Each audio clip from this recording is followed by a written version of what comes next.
Rotted Mind, a Zombie Story by auntieW and JakNekon. First thought. I didn't know I could still bleed. What the hell? I looked at my bloody eye and mouth. Damn. Maybe I wasn't as dead as I first thought. It wasn't my fault the bum wasn't all the way dead when I started eating him. It sure seemed dead. Smelled dead. He even tasted good. The little I had to feed on. I held up my hand to my face in the mirror and wiped away a little blood.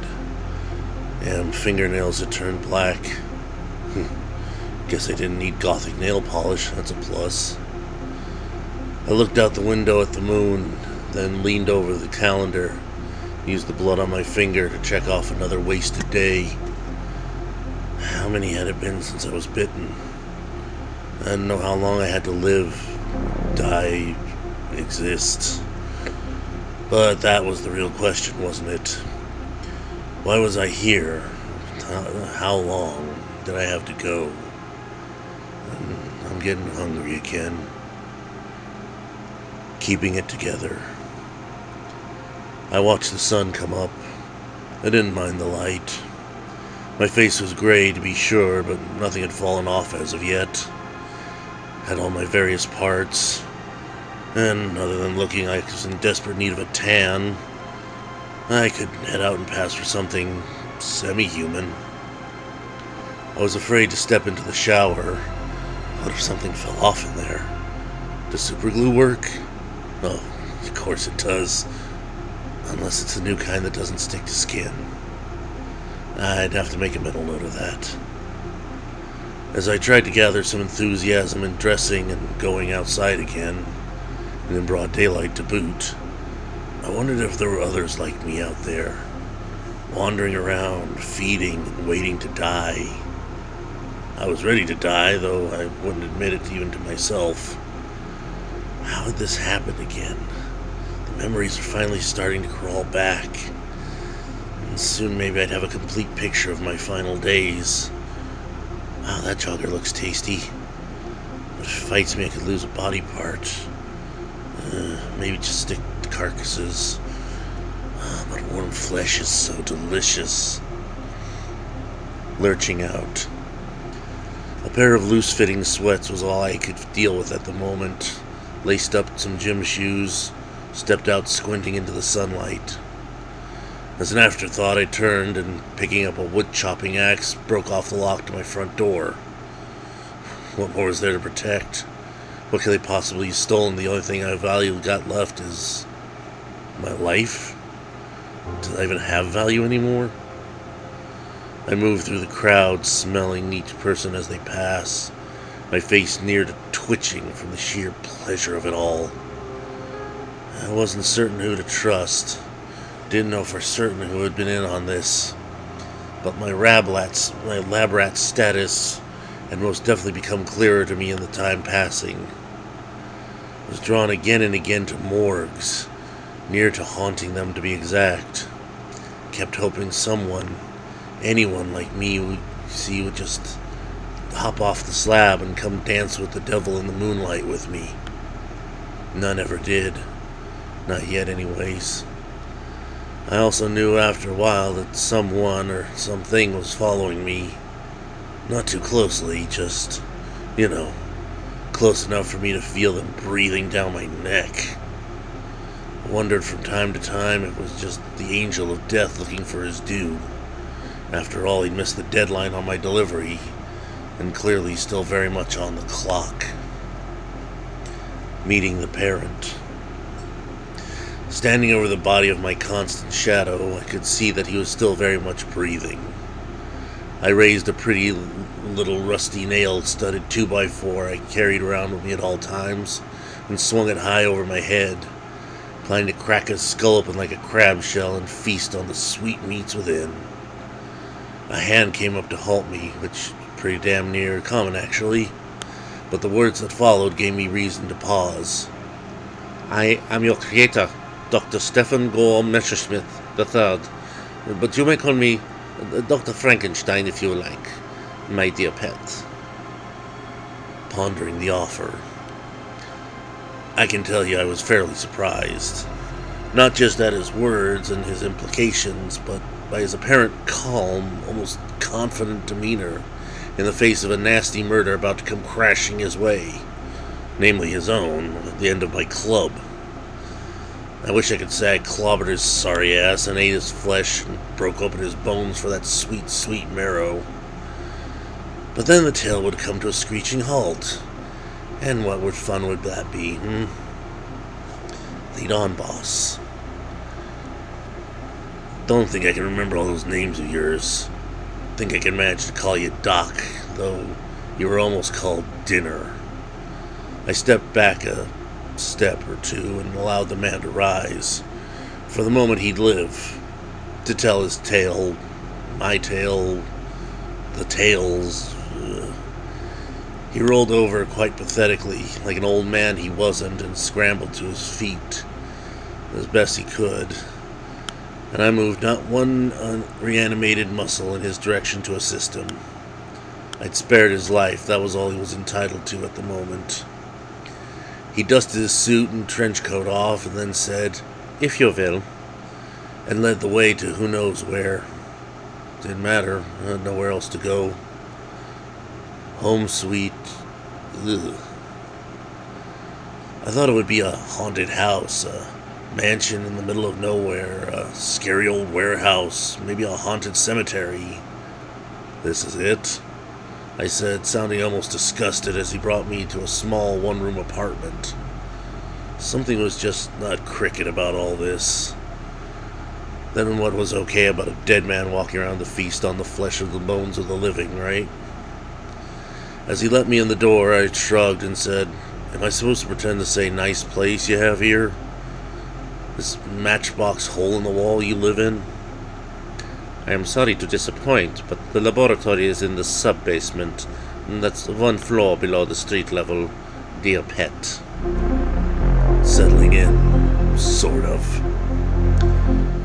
"Look, Dr. Shithead, you're about one step away from being walking dead the next meal, so no smart-ass talk," I said in my head, test-driving those words for size and seeing how they cornered, like a sweet Benz I'd never owned.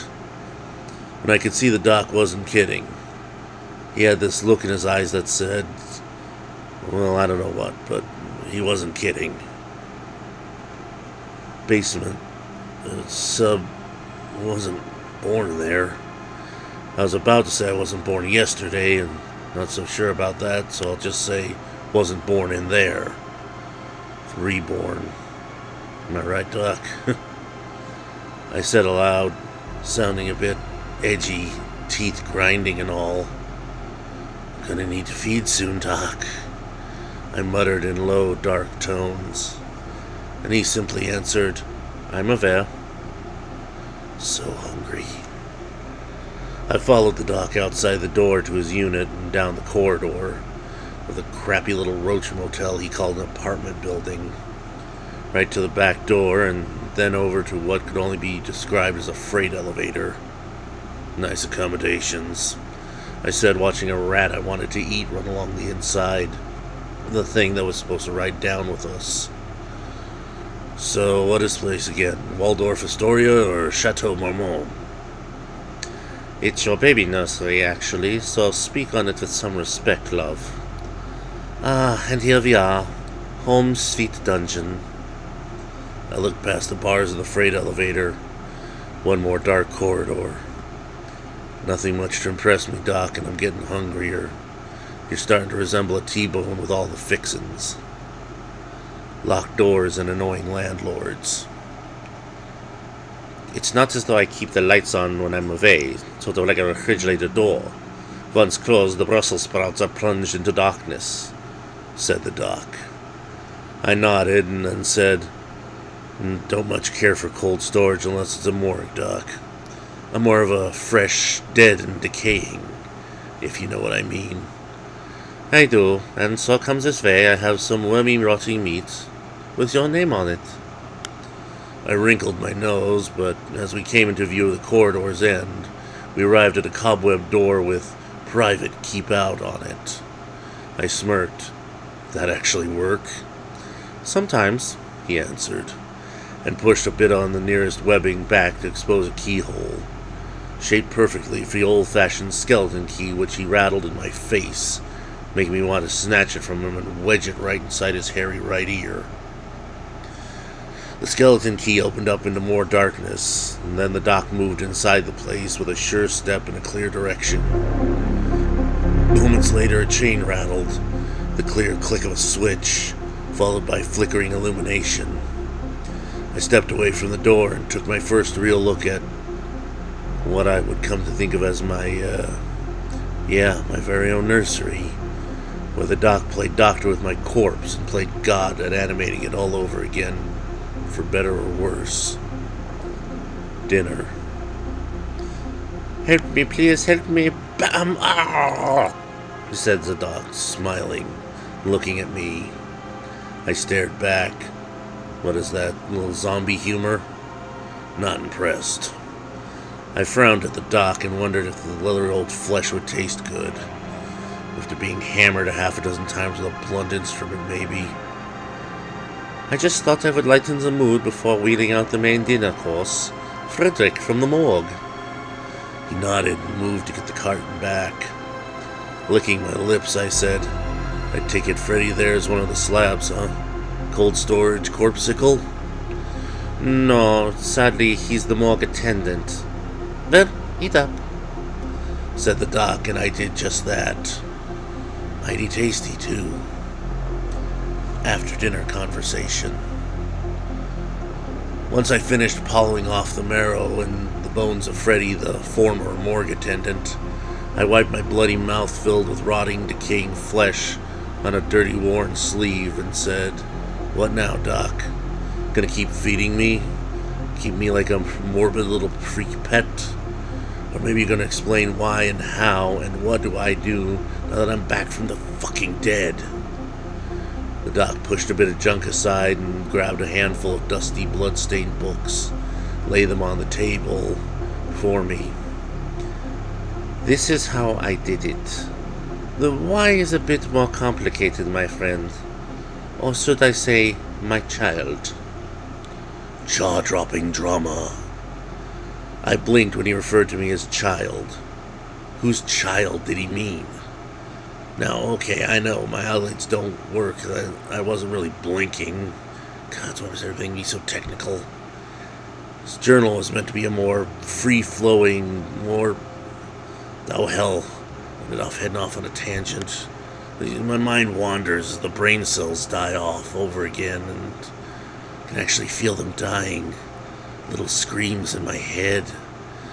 It hurts. Tiny, insane pinpricks.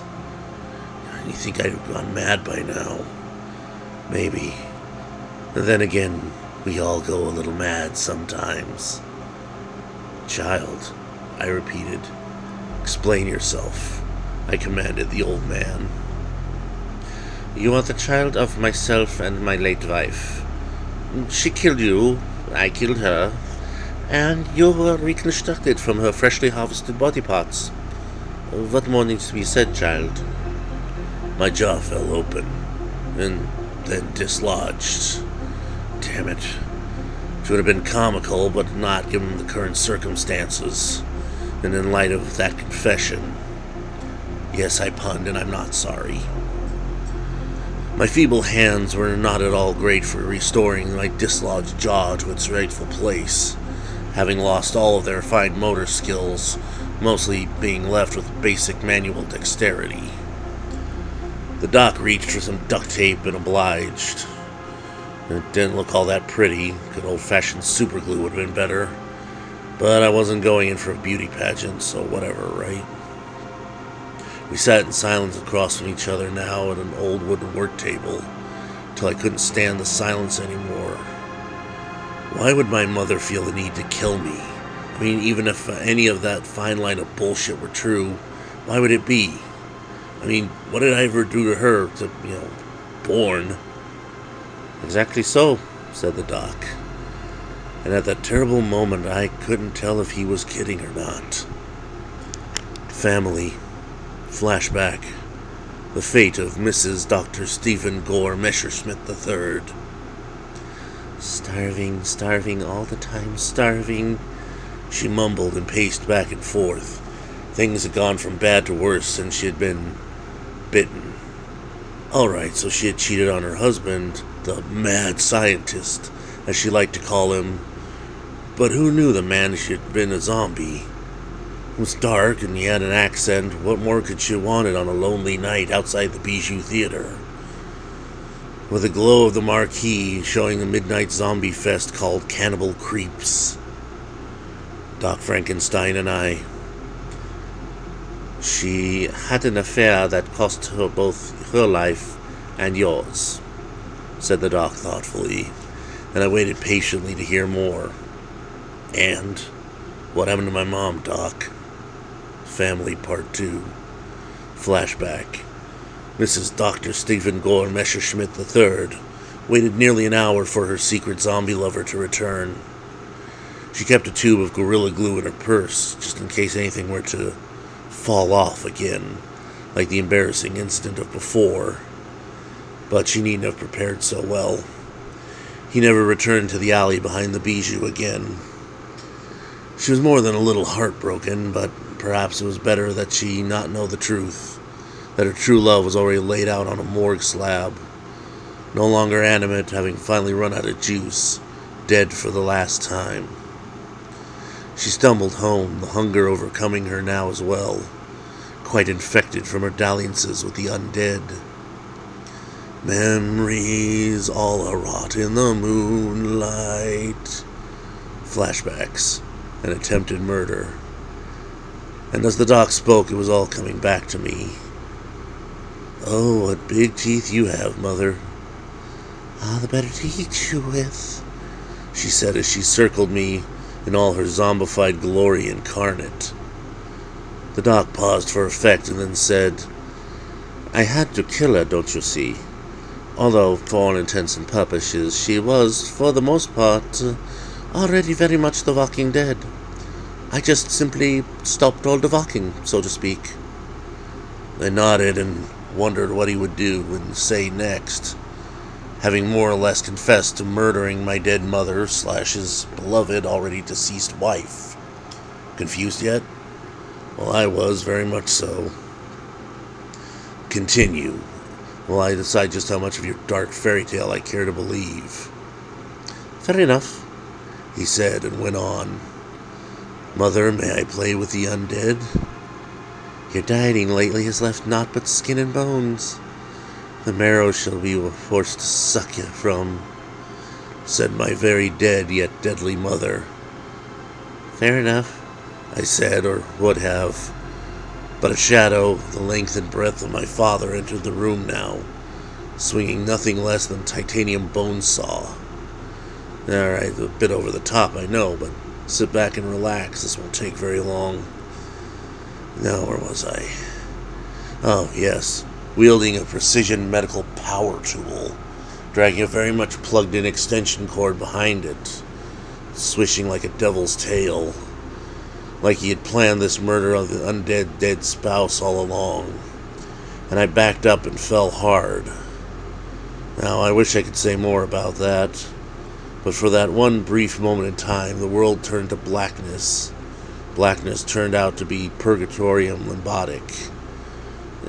Anyway, adjectives fail. It was the middle ground for me, the way station between death and life and reanimation, as it were.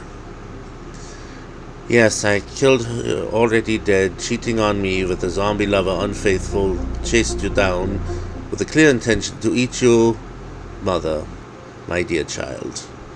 I mean, after all, what choice did I have? What's a devoted father to do?" Happy family. So I wound up dead, then she wound up deader, and then... So which parts of me did you keep, and which parts of her? I always did like her bust. Her ass was fine, so were her thighs. Did you give me her ears? I wonder. Sure shit can't hear anything you answered me, and she often said she was not listening to a word you uttered. If you would shut your chattering trap for a moment, love, I could get a word in edgewise, and I swear I made certain that I did not give you her big mouth, nor biting tongue. There she is standing before me in all her acerbic glory personified. I grumbled a bit, throw in my throat. Or perhaps it was the undead feeding time in this horror of a zoo. No matter. I kept my lolling tongue in check and waited and watched, and grew hungrier by the minute. Not for flesh, but for blood. His. That's better. Now remain quiet while I speak, child of mine. Flashback, more or less. Dr. Hammer, Stefan Gore Messerschmidt were starring in I Dismember Mama. Okay, I could have sworn that was the name of a trashy B movie from 1974. A bit before my time to see in theater, too schlocky to have rented it to watch any time afterwards. Well, things being what they were, quite fucked up and all, I saluted Commodore Puddles and listened to the rest of the gory details he gladly shared. I strapped her unconscious form to the slab, grabbed the bone saw, took only what I needed to reanimate you, darling child, buried the rest with respect and all honors, of course, which was more than the cheating zombie whore deserved. The doc sounded rather flashy indeed, a bit unhinged there. I looked about the dusty, cobweb-infested room and indeed spotted shelves of jars, preserved body parts, canopic jars for mummified parts. They look like they come from history museums. Counting up all the body parts. Is this to be the first of many lies ahead, or did you leave something out, Doc? I said, pointing to the jars of formaldehyde-filled organs laden on the jelly jars. No, you are correct. That is your mumsy's parts. It was not until I dismembered her that I found out that individual body pieces continued to be animate or locomotive in their own despite being separated from both the brain and central nervous system, he said, backpedaling a bit. Why don't just burn them? I asked, half curious, but mostly trying to trip him up in a web of snotty little lies. I don't have access to a boiler or a burner, and I'm not a card-carrying member of the Crematoriums Union Local 101. So I pickled her, as you'll see. Believe me or not, child. Not. Definitely choose not. Okay, Dad. Rotted mind part 18, I guess? I mean, whose bloody memoir is this anyway? I'm losing track of days. My already dead brain cells prove to be more scrambled than eggs in a frying pan. So you killed her and then made me from the parts. Why is that, and how? I asked, glancing around the room just to see if any exits to this makeshift morgue were close enough to make a break for it, on legs slowly becoming overcome with rigor mortis. Maybe that was just in my imagination. Well, you were dead long enough for certain organs and tissues to be irreparably damaged, love. So a father has to do what a father has to do. And as for how, have you ever heard of the name Madame Marie Laveau, born 1792, the voodoo queen of New Orleans? She is deceased now, but that is beside the point. She wasn't deceased when I met her. Well, she was. But she was also like you, love, a zombie to be sure. My zombiness. Body part number 19. A zombie voodoo queen, to touch royalty, father, among your acquaintances. My, how we have come up in the world, haven't we? Perhaps the fact that she was known to have pledged her mortal soul to the devil for those legendary powers does not at all put a damper on your enthusiasm, Ah, child, we all eventually end up 6 feet under the ground. Actually, that is incorrect on several counts. I stand corrected by my own self, to be exact. What plays puns and puzzles. Oh, my poor brain does not sit well, but pray tell, what do you mean?